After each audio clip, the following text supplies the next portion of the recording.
कहते हैं जब इंसान के ऊपर हवस का भूत सवार होता है तो फिर उसको किसी भी रिश्ते की या फिर उम्र का लिहाज नहीं होता। खासतौर से कुछ ऐसे लोग जो इस रिश्ते को भी शर्मसार करने में कोई कसर नहीं छोड़ते हैं। दरअसल आज की जो सच्ची घटना लेकर के मैं आया हूँ वो कानपुर की है। कानपुर में कोई नॉर्मल व्यक्ति नहीं बल्कि एक महिला होती है जो पेशे से सरकारी टीचर होती है और उसका अवैध संबंध एक उसी के हम उम्र से यानी कि जिसका नाम राजेंद्र होता है उससे होती है। अब जैसे इन दोनों की मुलाकात होती है तो फिर इसका जो अंजाम है इतना बुरा होता है कि जिसको सुनने के बाद, जिसको समझने के बाद हर कोई हैरान था, हर कोई परेशान था कि आखिर इस व्यक्ति को ऐसा नहीं करना चाहिए था। एक बार के लिए अब मान लेते हैं कि व्यक्ति ने गलत किया, लेकिन फिर भी उस महिला को भी इतना कठोरपना नहीं दिखाना चाहिए था। तो आखिर वजह क्या थी? इस वजह को जानने के लिए हम पूरी इस घटना को आपके सामने पेश करने वाले हैं। दरअसल जैसे ही आप इस सच्ची घटना को सुनेंगे, जैसे ही आप पूरी सुनेंगे तो वाकई आपकी रूह तक कांप जाएगी कि वाकई ऐसा नहीं होना चाहिए था। किसी को इतना निर्दयी, इतना कठोर भी नहीं बनना चाहिए था। तो चलिए सच्ची घटना की शुरुआत करते हैं और जानते हैं कि आखिर हुआ क्या था।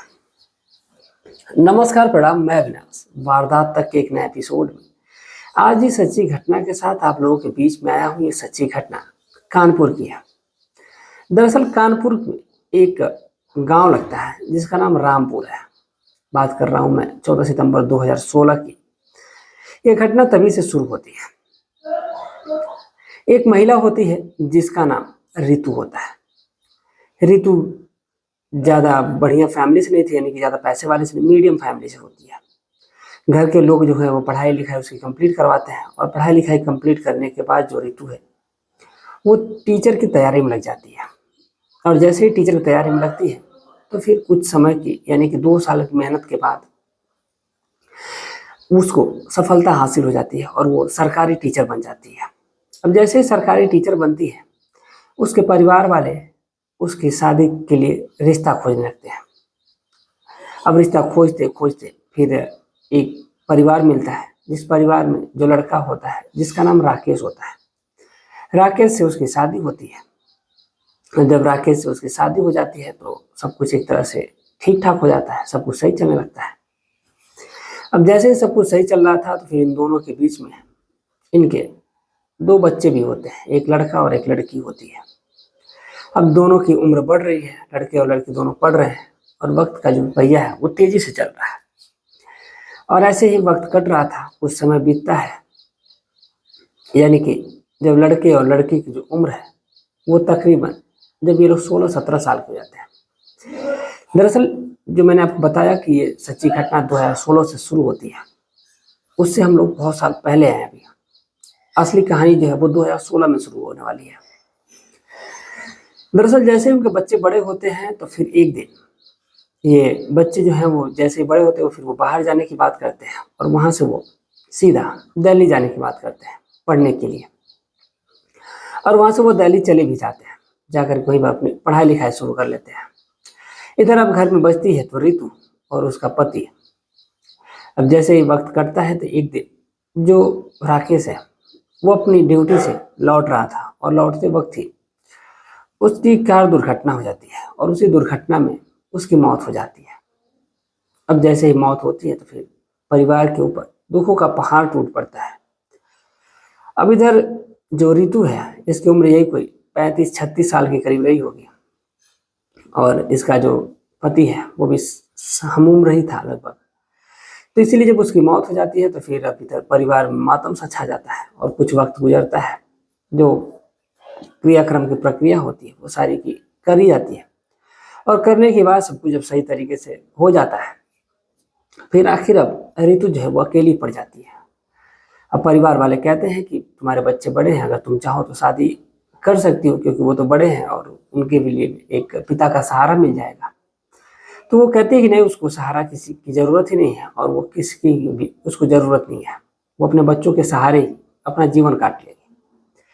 अब इसीलिए जो रितु है वो अपने बच्चों की पढ़ाई के लिए जो भी उनको पैसे रुपए लगते थे वो दिया करती थी और अपने ही जो शहर में, यानी कि कानपुर शहर में जो मकान ली थी, उसी मकान में वो रह रही थी। अब ऐसे उसी मकान में रह रही थी तो फिर अकेली थी, तो सोचती है कि कोई ना कोई किराएदार रख लेना चाहिए। अब जैसे ही किराएदार की बात आती है तो फिर एक व्यक्ति होते हैं जिनका नाम राजेंद्र होता है, और राजेंद्र, उनकी उम्र यही कोई 42-43 साल के करीब थी,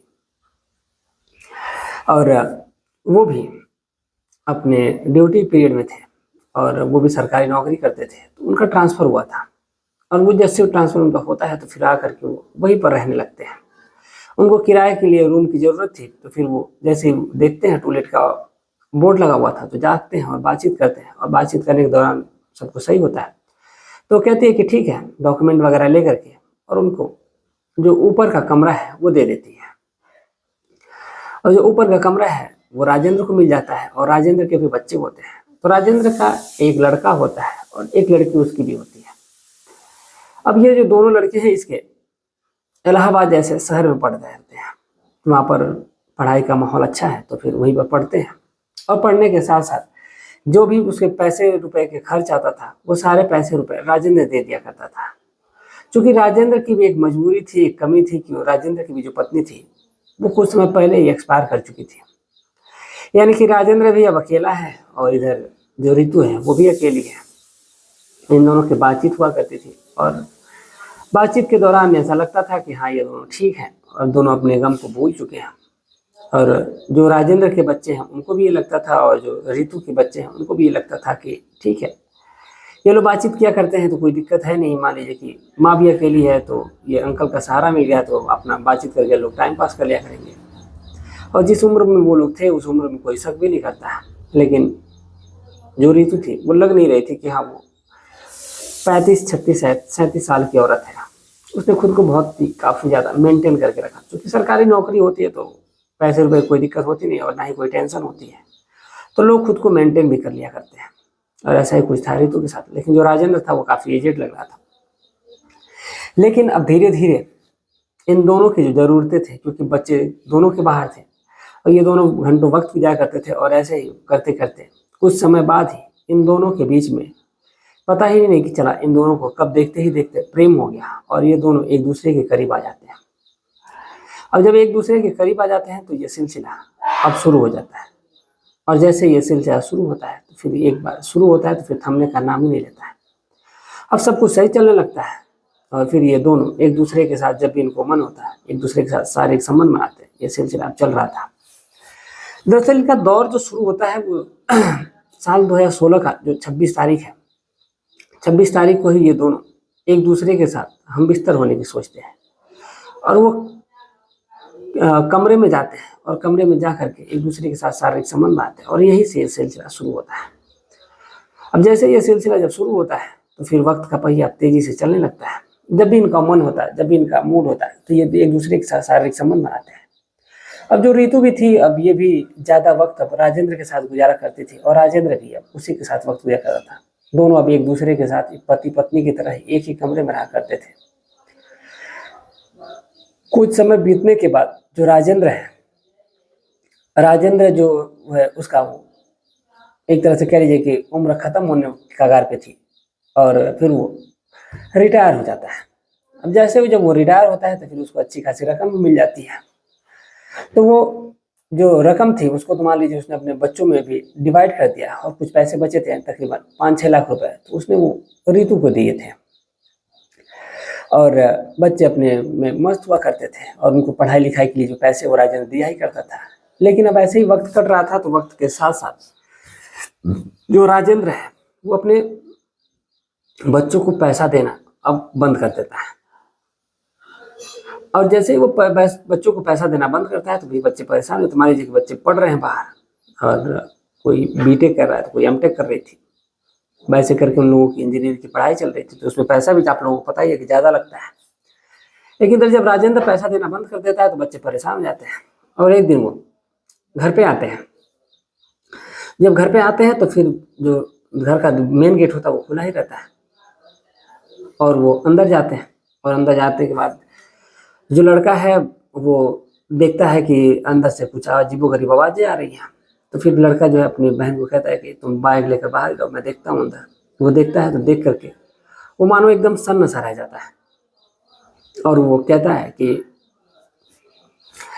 वो देख करके अंदर का जो नज़ारा है, देखता है कि उसका जो पिता है वो और जो इस कमरे की मालकिन है, घर की मालकिन है, वो दोनों एक दूसरे के साथ आपत्तिजनक स्थिति में बिल्कुल नग्न अवस्था में पड़े हुए हैं और एक दूसरे के साथ शारीरिक संबंध बना रहे हैं।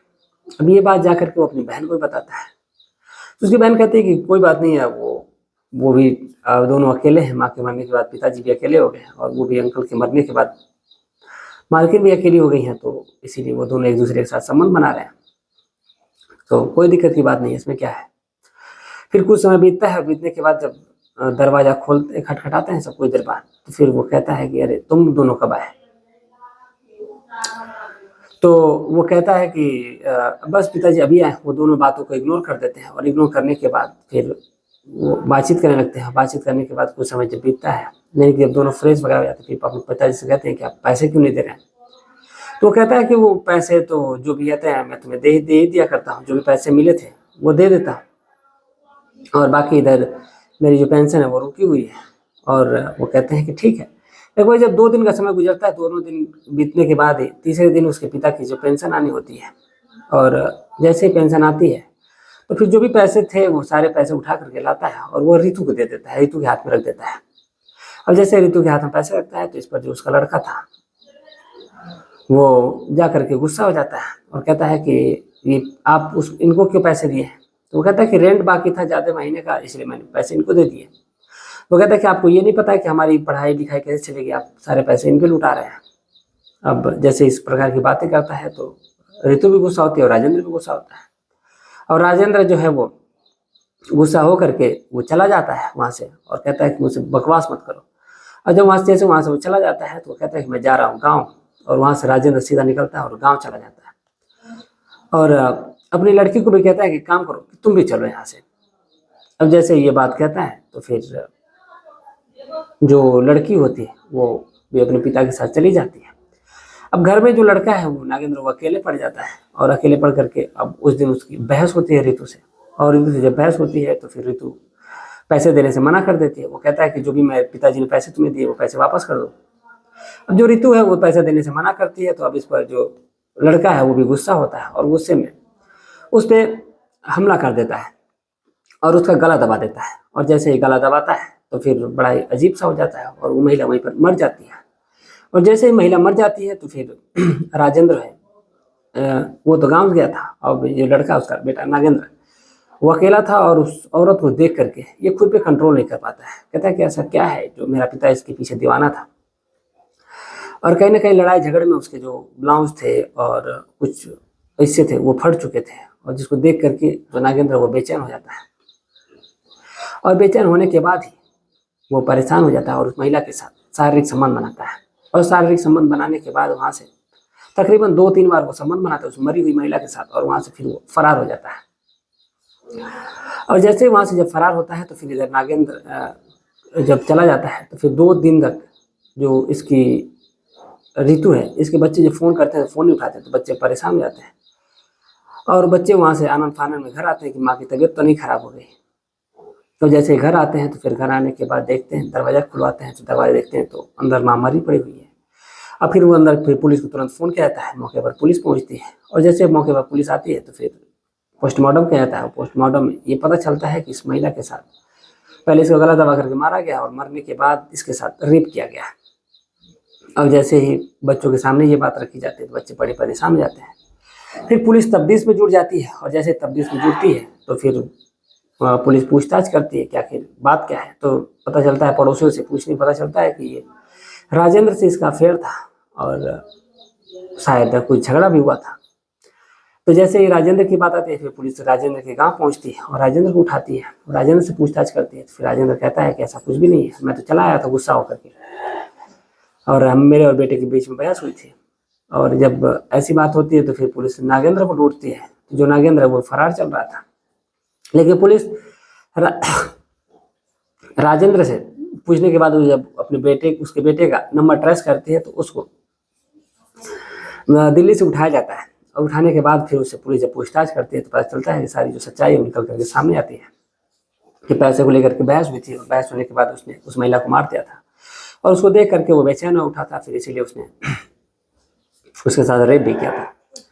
फिलहाल जो लड़की है वो तो अपने पिता के साथ थी, लेकिन जो महिला है वो तो मर गई और नागेंद्र है, नागेंद्र को पुलिस अपनी कस्टडी में लेती है और उसको जेल की सलाखों के पीछे 302 और 376 इन धाराओं के और अन्य भी आईपीसी की धाराओं के आधार पर उसको जेल की सलाखों के पीछे डाल दिया जाता है और उस पर केस चल रहा है।